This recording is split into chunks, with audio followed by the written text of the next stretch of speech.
Fala galera, quem fala com vocês aqui é o Douglas. Sejam muito bem-vindos ao Farmacêutico que Pensa. Galera, hoje eu estou aqui de volta para falarmos sobre medicamentos. Eu vi que vocês gostam muito dos vídeos aqui sobre fármacos, sobre classes farmacêuticas. Então, estou aqui trazendo mais esse conteúdo para vocês, beleza? Então, se você já conhece a gente, deixa o seu like aqui. Se você ainda não conhece, assiste o vídeo se você gostar. Se inscreva para ficar ligado aqui nas nossas novidades, tá? Então esse vídeo aqui é para você farmacêutico, atendente de farmácia, que quer conhecer mais, ou para você que é paciente, que está usando metformina e quer saber um pouco mais sobre o medicamento que você está fazendo uso. Então, vamos nessa. Turma, a metformina é o medicamento aí mais difundido para o tratamento da diabetes tipo 2, tá bom? É o medicamento mais vendido. Então você que trabalha em farmácia aí, eu tenho certeza que você vende metformina todos os dias. Isso porque por causa de dois fatores. O primeiro, a diabetes, galera, é uma epidemia. A cada ano nós estamos vendo projeções de crescimentos de diabéticos no Brasil, tá bom? Então, o hábito de vida aí sedentário, alimentação desbalanceada, obesidade são um dos principais fatores e precursores da diabetes aqui no Brasil. O outro fator se dá porque a metformina é um medicamento bem tolerado, é um medicamento seguro, é um medicamento que tem um acesso, né? É um medicamento barato. Então, assim, favorece a população poder acessar metformina. Metformina está na farmácia popular, metformina está em vários setores aí do SUS, em várias cidades, beleza? Então, isso aí faz dela um medicamento mais usado para esse caso. Mas vamos falar lá, ó. O que a gente acha de metformina no mercado? Olha aí as apresentações mais comuns dela. A gente tem ela de 500 miligramas, 750 miligramas e de 850, tá? E também tem a metformina comum e tem a metformina de liberação prolongada, né, que é o famoso Glifage XR. Eu vou explicar mais à frente a diferença desses dois e qual que é o benefício aí da prolongada em relação à metformina comum, tá? Existem vários laboratórios genéricos, né, várias marcas aí, ela é bem difundida. E como a metformina funciona? Então vou explicar um pouquinho sobre o mecanismo dela. Gente, o objetivo da metformina é de fato tirar a glicose em excesso no sangue, beleza? Por quê? A diabetes tipo 2 se dá pelos pacientes que acabam adquirindo uma resistência à insulina no pâncreas. O que é isso? As células beta do pâncreas dessas pessoas diminuem a excreção de insulina ou até mesmo param, elas ficam resistentes. Então, o primeiro benefício que a metformina pode causar é que a metformina favorece essa excreção de insulina ali. Então, a metformina estimula as células beta a excretarem mais insulina. E qual que é o papel da insulina aí nesse quadro? A insulina é o hormônio responsável para pegar o açúcar, a glicose circulante no sangue e levar para dentro das células, para dentro dos tecidos. Viu? Por quê? Porque é justamente essa glicemia alta do diabético que pode acarretar várias consequências, porque a glicose em excesso ela é tóxica para o corpo. Então pode provocar lesão renal, lesão cardiovascular, lesões nos vasos, né?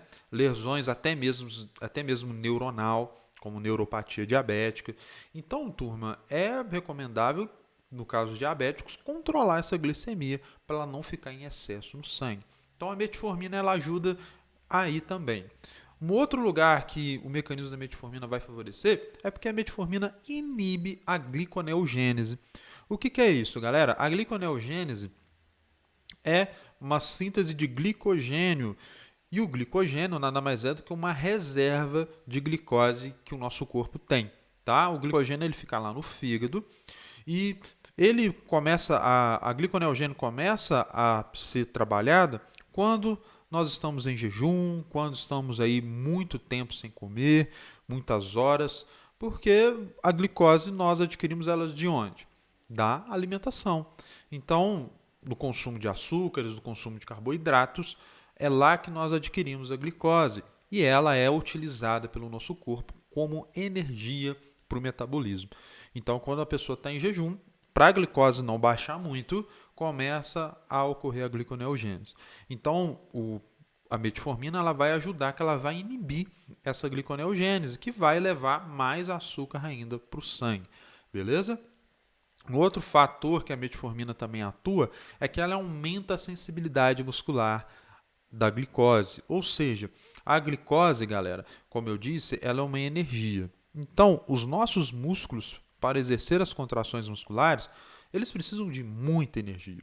Então, a metformina ela aumenta essa sensibilidade dos músculos à glicose. Ou seja, os músculos vão gastar ainda mais glicose do que o normal quando está usando metformina. Glicose gastada, consumida, favorece a diminuição de glicose no sangue. Por isso também, se você aí olhar a bula da metformina, você vai ver lá falando que o tratamento com a metformina deve ser associado a atividades físicas, né, de preferência. Por quê? A atividade física, o exercício, estimula a queima de energia e a queima de glicose. Então, a atividade física para o diabético, gente, é primordial, tem que fazer parte do tratamento, ok? A metformina também ela traz o benefício também lá no intestino, porque ela diminui a absorção intestinal de glicose. Então, nos alimentos, os medicamentos, né, o processo de absorção ocorre principalmente no intestino delgado, tá? E nós absorvemos a glicose dos alimentos. Então, a metformina ela favorece para diminuir essa absorção ali. Então, a pessoa usando esse medicamento vai absorver menos glicose do que se não estivesse tomando. Mais um fator preponderante para favorecer que a glicose do paciente não eleve tanto, ok? Então, esses aí são os mecanismos da metformina. Vamos falar outro ponto também, que é legal aqui a gente falar, sobre os efeitos colaterais dela. Galera, a metformina é muito comum a gente ter relato de pacientes que têm problemas gastrointestinais, como diarreias, dores de barriga. É muito normal isso, principalmente no início do tratamento. Então, qual que é a recomendação, caso isso aconteça com o paciente de vocês, caso isso aconteça com você que está me escutando? Insista, tá? Insista aí, porque a tendência é que esses efeitos colaterais diminuem e até mesmo desapareçam com o tempo. Eles são muito comuns no início, então aí nas primeiras semanas é comum acontecer. Caso mesmo assim não resolva, é recomendável o médico prescrever aí a metformina XR, que é a de liberação prolongada, tá? Por quê? Porque a metformina XR, ela vai ter uma liberação mantendo a concentração sanguínea de metformina constante. Já a metformina que não é XR, né, ela pode dar pico de absorção. E esses picos de absorção favorecem os efeitos colaterais. Então a XR ela minimiza muito esses efeitos, tá bom? De absorção aí, levando a esses problemas indesejados, tá? A metformina pode ser usada, no caso, né, na comum, de 12 em 12 horas ou de 8 em 8 horas. Já a XR é recomendável uma vez ao dia, tá? A dose máxima de metformina recomendável é 2,2 gramas por dia, beleza? Falando um pouco mais também sobre ela, principalmente em relação às interações medicamentosas, turma. Bom, as interações com metformina é mais comum aí com os glicocorticoides. Então, todos os medicamentos dessa classe vão interferir na metformina porque vai favorecer ao descontrole glicêmico, né? Vai favorecer o descontrole aí da diabetes.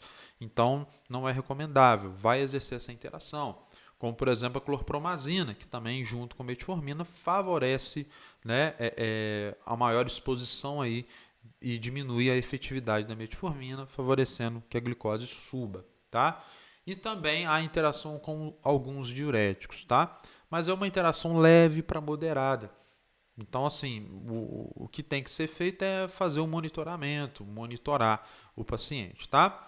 A posologia da metformina, né, falando sobre o uso dela, é recomendável a pessoa usar após a alimentação, tá? Depois do café da manhã, depois do almoço, ou se for à noite, depois do jantar. Nunca antes, tá bom?